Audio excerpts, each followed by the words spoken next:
KaraokeBooks. In Search of Lost Time. Swann's Way. Marcel Proust. Translated by C.K.Scott-Moncrieff.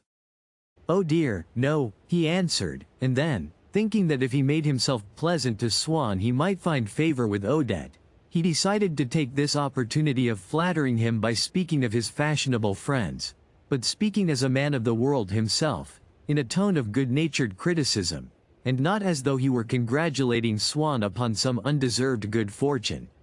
"Isn't that so, Swann? I never see anything of you, do I? But then, where on earth is one to see him?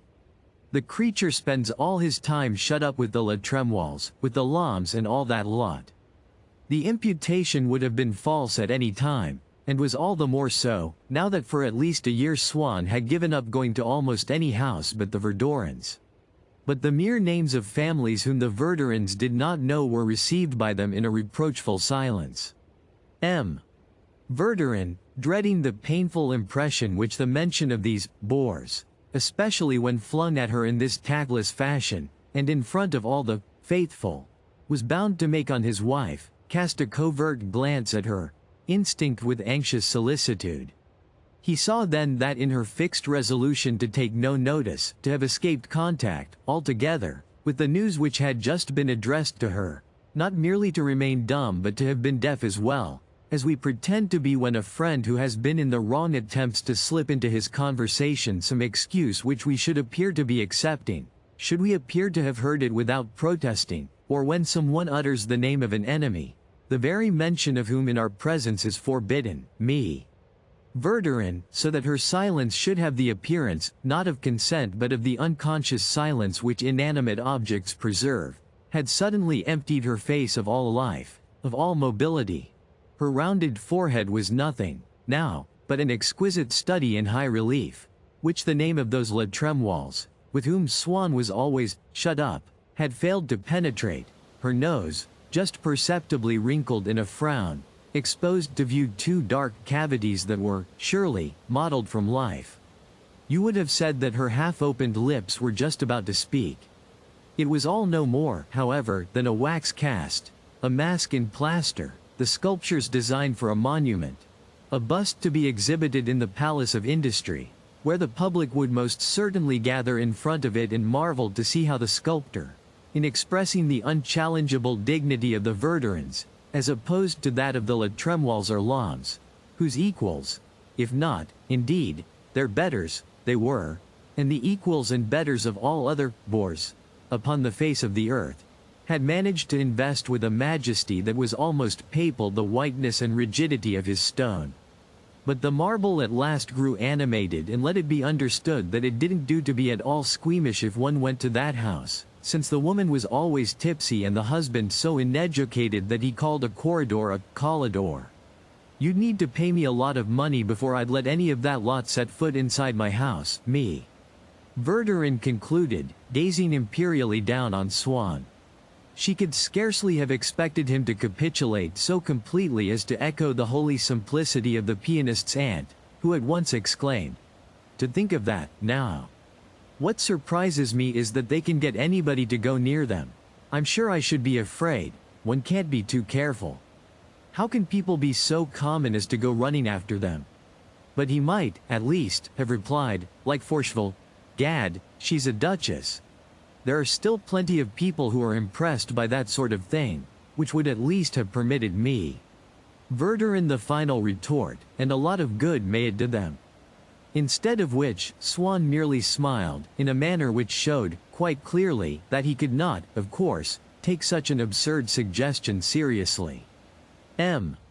Verdurin, who was still casting furtive and intermittent glances at his wife, could see with regret, and could understand only too well that she was now inflamed with the passion of a grand inquisitor who cannot succeed in stamping out a heresy, and so, in the hope of bringing Swann round to a retractation, for the courage of one's opinions is always a form of calculating cowardice in the eyes of the other side, he broke in.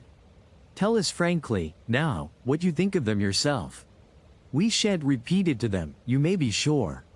To which Swann answered, "Why, I'm not in the least afraid of the Duchess. if it is of the La Tremoiles that you're speaking. I can assure you that everyone likes going to see her. I don't go so far as to say that she's at all deep.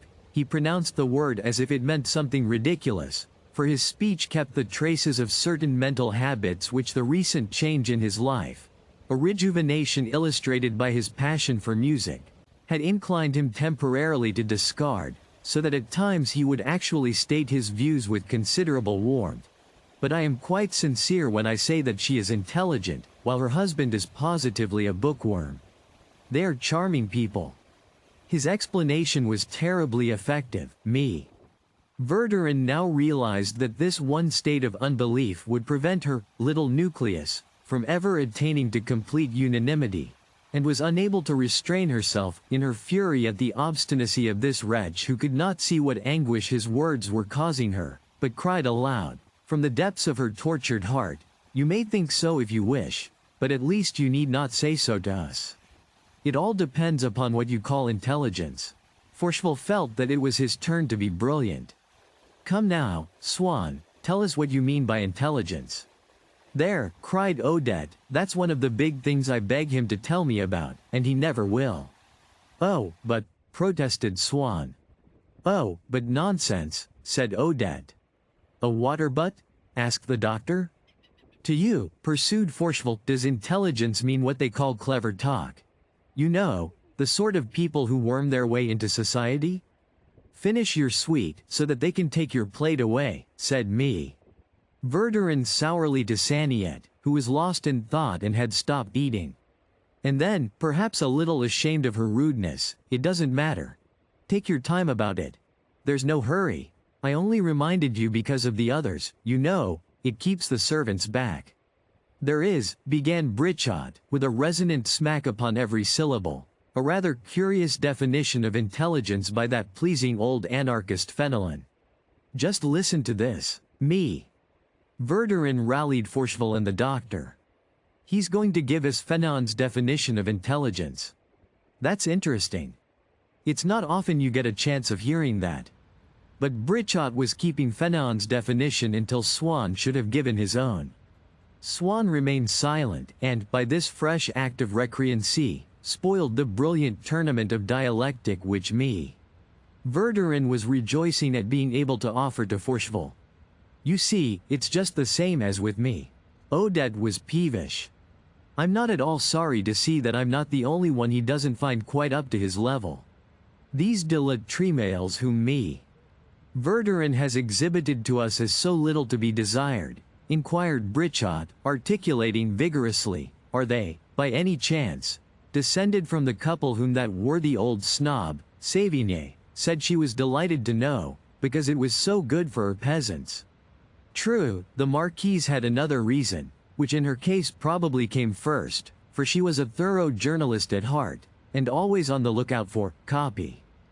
And, in the journal which she used to send regularly to her daughter, it was de la Tremoille, kept well informed through all her grand connections, who supplied the foreign politics. "Oh dear, no. I'm quite sure they aren't the same family," said Verdurin desperately.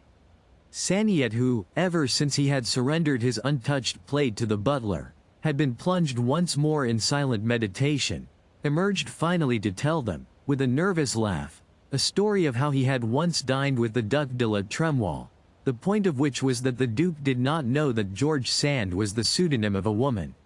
Swann, who really liked Saniette, felt bound to supply him with a few facts illustrative of the Duke's culture, which would prove that such ignorance on his part was literally impossible. But suddenly he stopped short. He had realized, as he was speaking, that Saniette needed no proof, but knew already that the story was untrue for the simple reason that he had at that moment invented it.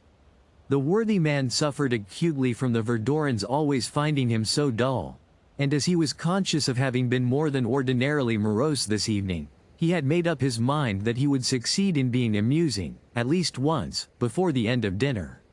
He surrendered so quickly, looked so wretched at the sight of his castle in ruins, and replied in so craven a tone to Swann, appealing to him not to persist in a refutation which was already superfluous, all right. Anyhow. Even if I have made a mistake, that's not a crime. I hope that Swann longed to be able to console him by insisting that the story was indubitably true and exquisitely funny. The doctor, who had been listening, had an idea that it was the right moment to interject, "say non è vero," but he was not quite certain of the words, and was afraid of being caught out. After dinner, Forcheville went up to the doctor. "She can't have been at all bad looking, me. Verdurin. Anyhow, she's a woman you can really talk to, that's all I want. Of course she's getting a bit broad in the beam. But me. De Crécy. There's a little woman who knows what's what, all right. Upon my word and soul, you can see at a glance she's got the American eye, that girl has. We are speaking of me." De Crécy, he explained, as M. Verdurin joined them, his pipe in his mouth. "I should say that, as a specimen of the female form. I'd rather have it in my bed than a clap of thunder." The words came tumbling from Cottard, who had for some time been waiting in vain until Forcheville should pause for breath, so that he might get in his hoary old joke, a chance for which might not, he feared, come again, if the conversation should take a different turn. And he produced it now with that excessive spontaneity and confidence which may often be noticed attempting to cover up the coldness and the slight flutter of emotion, inseparable from a prepared recitation. Forcheville knew and saw the joke, and was thoroughly amused. As for M. Verdurin, he was unsparing of his merriment, having recently discovered a way of expressing it by a symbol, different from his wife's, but equally simple and obvious. Scarcely had he begun the movement of head and shoulders of a man who was shaking with laughter, than he would begin also to cough, as though, in laughing too violently, he had swallowed a mouthful of smoke from his pipe. And by keeping the pipe firmly in his mouth he could prolong indefinitely the dumb show of suffocation and hilarity. So he and me. Verdurin, who, at the other side of the room, where the painter was telling her a story, was shutting her eyes preparatory to flinging her face into her hands, resembled two masks in a theater, each representing comedy, but in a different way. M. Verdurin had been wiser than he knew in not taking his pipe out of his mouth, for Cottard, having occasion to leave the room for a moment, murmured a witty euphemism which he had recently acquired and repeated now whenever he had to go to the place in question. "I must just go and see the Duc d'Aumale for a minute," so drolly, that M. Verdurin's cough began all over again. "Now, then, take your pipe out of your mouth. Can't you see, you'll choke if you try to bottle up your laughter like that," counseled me. Verdurin, as she came round with a tray of liqueurs. "What a delightful man your husband is, he has the wit of a dozen," declared Forcheville to me. Cottard. Thank you, an old soldier like me can never say no to a drink."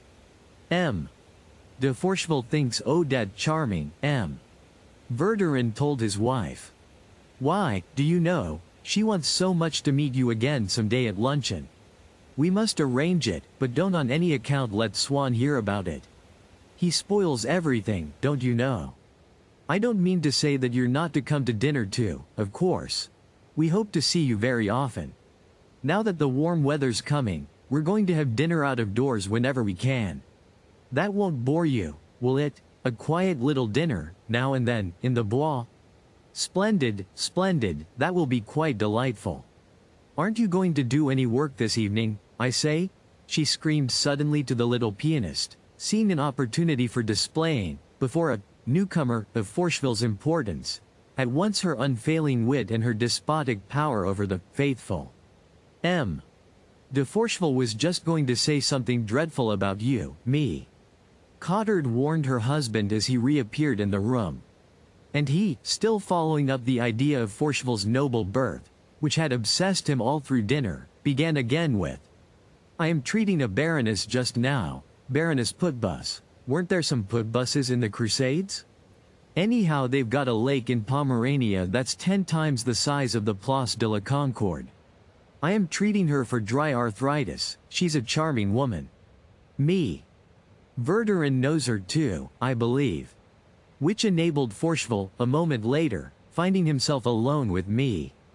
Cottard, to complete his favorable verdict on her husband with, "He's an interesting man, too. You can see that he knows some good people. Gad.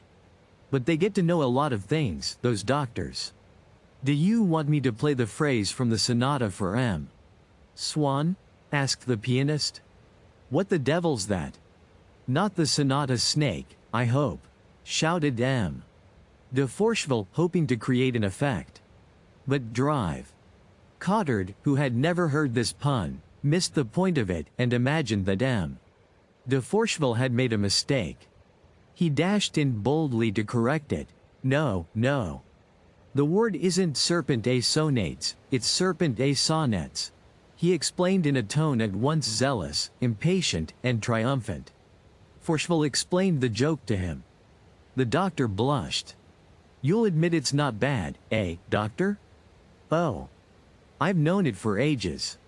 Then they were silenced, heralded by the waving tremolo of the violin part, which formed a bristling bodyguard of sound 2 octaves above it.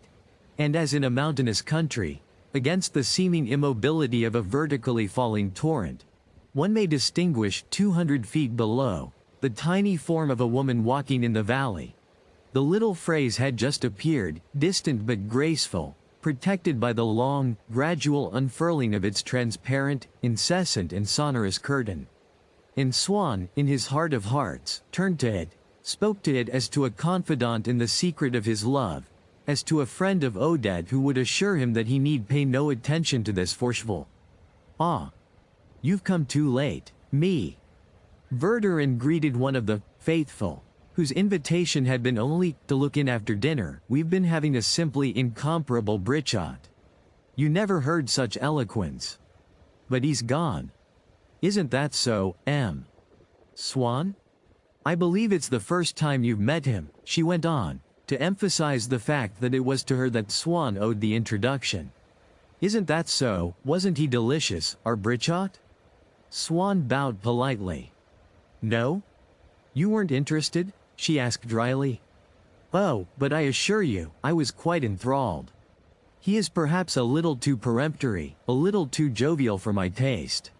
I should like to see him a little less confident at times, a little more tolerant, but one feels that he knows a great deal, and on the whole he seems a very sound fellow."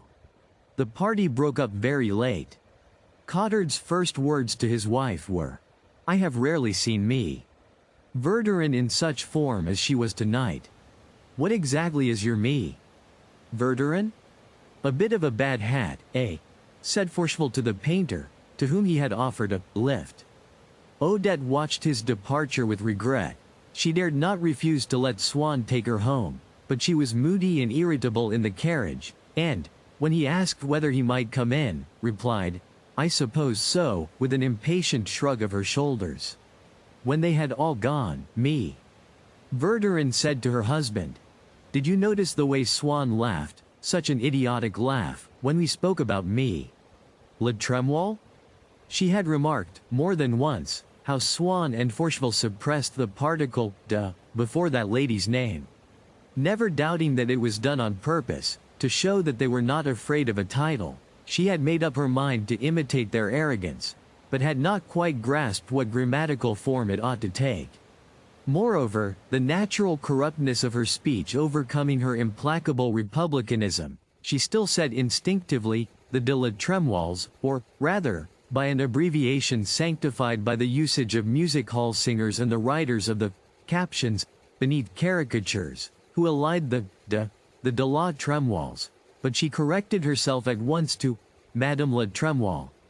The Duchess, as Swann calls her, she added ironically, with a smile which proved that she was merely quoting, and would not, herself, accept the least responsibility for a classification so puerile and absurd. "I don't mind saying that I thought him extremely stupid." M. Verdurin took it up. "He's not sincere. He's a crafty customer, always hovering between one side and the other. He's always trying to run with the hare and hunt with the hounds. What a difference between him and Forcheville. There, at least, you have a man who tells you straight out what he thinks. Either you agree with him or you don't. Not like the other fellow, who's never definitely fish or fowl. Did you notice, by the way, that Odette seemed all out for forceful, and I don't blame her, either. And then, after all, if Swann tries to come the man of fashion over us, the champion of distressed duchesses, at any rate the other man has got a title. He's always Comte de Forcheville. He let the words slip delicately from his lips, as though, familiar with every page of the history of that dignity, he were making a scrupulously exact estimate of its value, in relation to others of the sort. I don't mind saying, me. Verdurin went on, that he saw fit to utter some most venomous, and quite absurd insinuations against Brichot. Naturally, once he saw that Brichot was popular in this house, it was a way of hitting back at us, of spoiling our party. I know his sort, the dear, good friend of the family, who pulls you all to pieces on the stairs as he's going away. Didn't I say so? Retorted her husband. He's simply a failure. A poor little wretch who goes through life mad with jealousy of anything that's at all big. Had the truth been known, there was not one of the faithful who was not infinitely more malicious than Swann. But the others would all take the precaution of tempering their malice with obvious pleasantries, with little sparks of emotion and cordiality. While the least indication of reserve on Swann's part, undraped in any such conventional formula as, of course, I don't want to say anything, to which he would have scorned to descend, appeared to them a deliberate act of treachery. There are certain original and distinguished authors in whom the least freedom of speech is thought revolting because they have not begun by flattering the public taste, and serving up to it the commonplace expressions to which it is used. It was by the same process that Swann infuriated M. Verdurin. In his case as in theirs, it was the novelty of his language which led his audience to suspect the blackness of his designs. Swann was still unconscious of the disgrace that threatened him at the Verdurins, and continued to regard all their absurdities in the most rosy light, through the admiring eyes of love. As a rule he made no appointments with Odette except for the evenings. He was afraid of her growing tired of him if he visited her during the day as well. At the same time he was reluctant to forfeit, even for an hour, the place that he held in her thoughts, and so was constantly looking out for an opportunity of claiming her attention, in any way that would not be displeasing to her. If, in a florist's or a jeweler's window, a plant or an ornament caught his eye, he would at once think of sending them to Odette, imagining that the pleasure which the casual sight of them had given him would instinctively be felt, also, by her, and would increase her affection for himself. And he would order them to be taken at once to the Rue La Perrouse, so as to accelerate the moment in which, as she received an offering from him, he might feel himself, in a sense, transported into her presence. He was particularly anxious, always, that she should receive these presents before she went out for the evening, so that her sense of gratitude towards him might give additional tenderness to her welcome when he arrived at the Verdurins, might even, for all he knew, if the shopkeeper made haste, bring him a letter from her before dinner, or herself, in person, upon his doorstep, come on a little extraordinary visit of thanks. As in an earlier phase when he had experimented with the reflex action of anger and contempt upon her character, he sought now by that of gratification to elicit from her fresh particles of her intimate feelings, which she had never yet revealed. Often she was embarrassed by lack of money, and under pressure from a creditor would come to him for assistance. He enjoyed this, as he enjoyed everything which could impress Odette with his love for herself, or merely with his influence, with the extent of the use that she might make of him.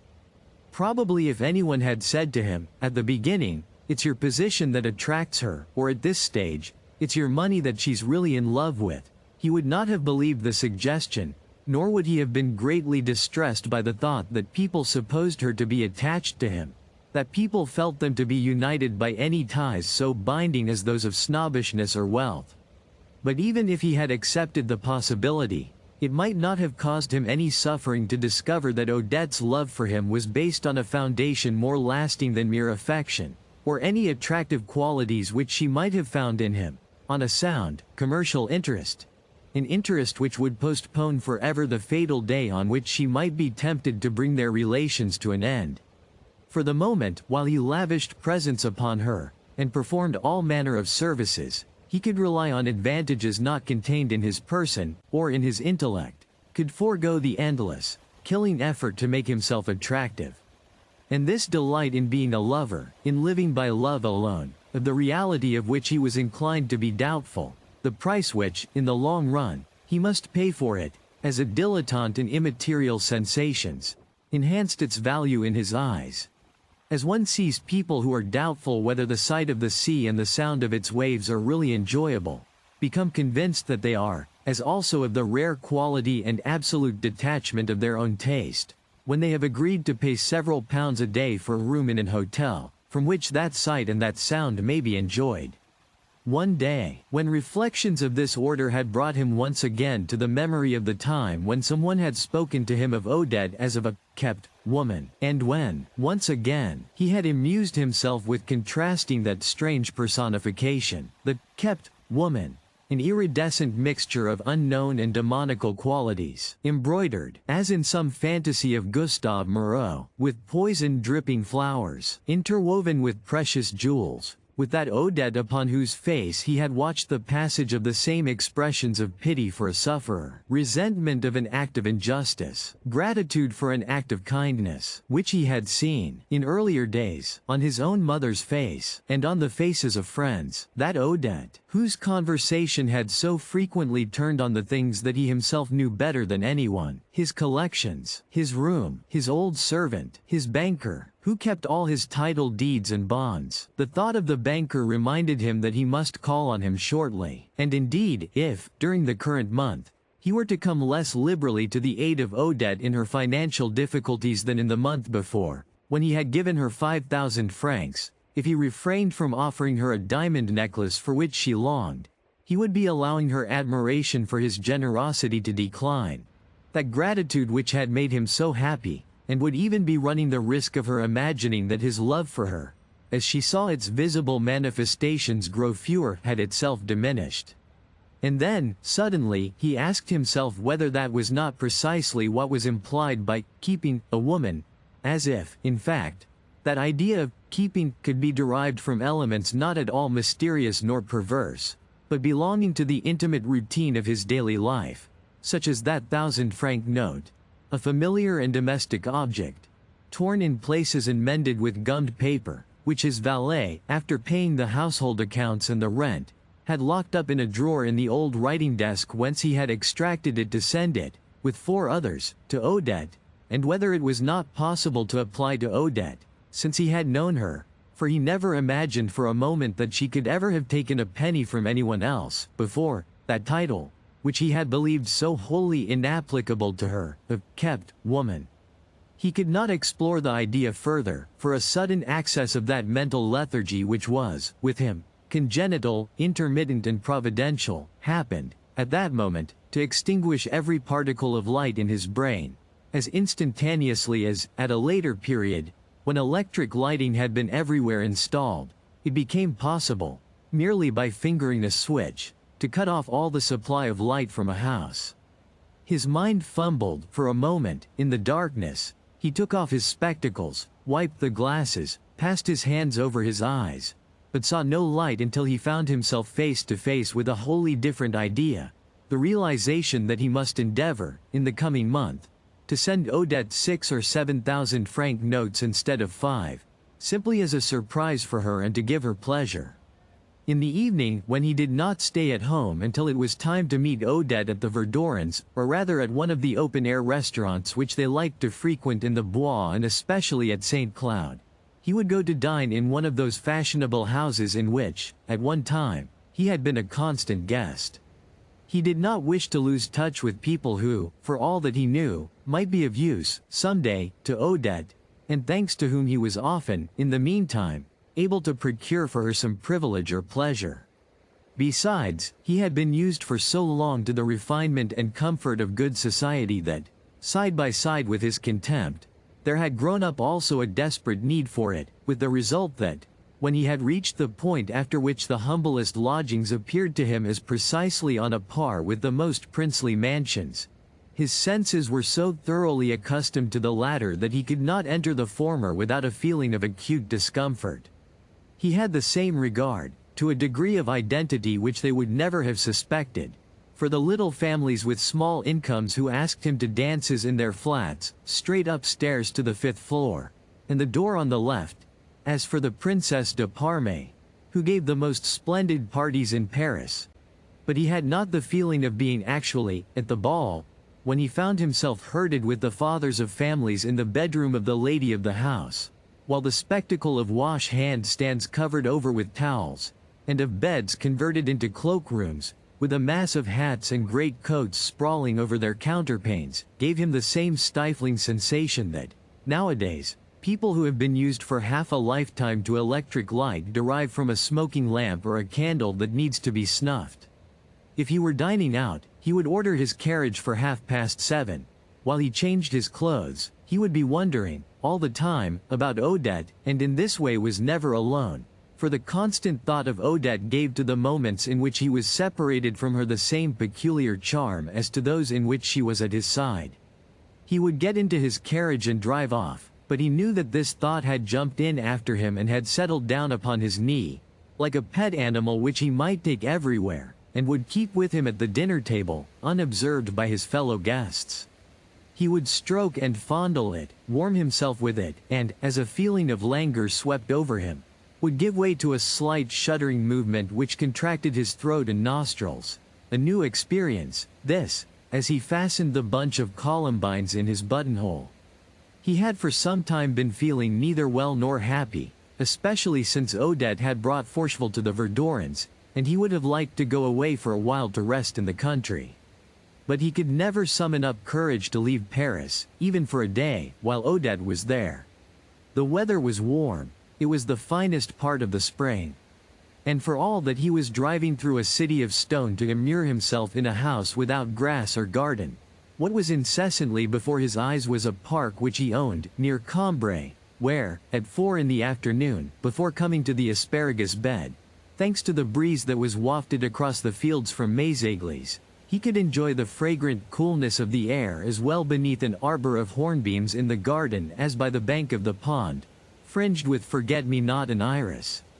And where, when he sat down to dinner, trained and twined by the gardener's skillful hand, there ran all about his table currant bush and rose. After dinner, if he had an early appointment in the Bois or at St. Cloud, he would rise from table and leave the house so abruptly, especially if it threatened to rain, and so to scatter the faithful before their normal time, that on one occasion the Princesse des Lames, at whose house dinner had been so late that Swann had left before the coffee came in, to join the Verdurins on the island in the Bois, observed, "Really, if Swann were 30 years older, and had diabetes, there might be some excuse for his running away like that. He seems to look upon us all as a joke." He persuaded himself that the springtime charm, which he could not go down to Cambrai to enjoy, he would find at least on the Ile des Cygnes or at St. Cloud. But as he could think only of Odette, he would return home not knowing even if he had tasted the fragrance of the young leaves, or if the moon had been shining. He would be welcomed by the little phrase from the sonata, played in the garden on the restaurant piano. If there was none in the garden, the Verdurins would have taken immense pains to have a piano brought out either from a private room or from the restaurant itself. Not because Swann was now restored to favor, far from it. But the idea of arranging an ingenious form of entertainment for someone, even for someone whom they disliked, would stimulate them, during the time spent in its preparation, to a momentary sense of cordiality and affection. Now and then he would remind himself that another fine spring evening was drawing to a close, and would force himself to notice the trees and the sky. But the state of excitement into which Odette's presence never failed to throw him, added to a feverish ailment which, for some time now, had scarcely left him, robbed him of that sense of quiet and comfort which is an indispensable background to the impressions that we derive from nature. One evening, when Swann had consented to dine with the Verdurins, and had mentioned during dinner that he had to attend, next day, the annual banquet of an old comrades' association, Odette had at once exclaimed across the table, in front of everyone, in front of Forcheville, who was now one of the faithful, in front of the painter, in front of Cottard, "Yes, I know, you have your banquet tomorrow. I shan't see you, then, till I get home. Don't be too late." And although Swann had never yet taken offense, at all seriously, at Odette's demonstrations of friendship for one or other of the faithful, he felt an exquisite pleasure on hearing her thus avow, before them all, with that calm immodesty, the fact that they saw each other regularly every evening, his privileged position in her house, and her own preference for him which it implied. It was true that Swann had often reflected that Odette was in no way a remarkable woman, and in the supremacy which he wielded over a creature so distinctly inferior to himself there was nothing that especially flattered him when he heard it proclaimed to all the faithful. But since he had observed that, to several other men than himself, Odette seemed a fascinating and desirable woman, the attraction which her body held for him had aroused a painful longing to secure the absolute mastery of even the tiniest particles of her heart. And he had begun to attach an incalculable value to those moments passed in her house in the evenings, when he held her upon his knee, made her tell him what she thought about this or that, and counted over that treasure to which, alone of all his earthly possessions, he still clung. And so, after this dinner, drawing her aside, he took care to thank her effusively, seeking to indicate to her by the extent of his gratitude the corresponding intensity of the pleasures which it was in her power to bestow on him. The supreme pleasure being to guarantee him immunity, for as long as his love should last and he remain vulnerable, from the assaults of jealousy. When he came away from his banquet, the next evening, it was pouring rain, and he had nothing but his Victoria. A friend offered to take him home in a closed carriage, and as Odette, by the fact of her having invited him to come, had given him an assurance that she was expecting no one else, he could, with a quiet mind and an untroubled heart, rather than set off thus in the rain, have gone home and to bed. But perhaps, if she saw that he seemed not to adhere to his resolution to end every evening, without exception, in her company, she might grow careless, and failed to keep free for him just the one evening on which he particularly desired it. It was after 11 when he reached her door, and as he made his apology for having been unable to come away earlier, she complained that it was indeed very late. The storm had made her unwell, her head ached, and she warned him that she would not let him stay longer than half an hour, that at midnight she would send him away. A little while later she felt tired and wished to sleep. "No cattle-yaw, then, tonight?" he asked, "and I've been looking forward so to a nice little cattle-yaw." But she was irresponsive, saying nervously, "No, dear, no cattle-yaw tonight. Can't you see, I'm not well? It might have done you good, but I won't bother you." If you liked what you heard, please subscribe to the channel.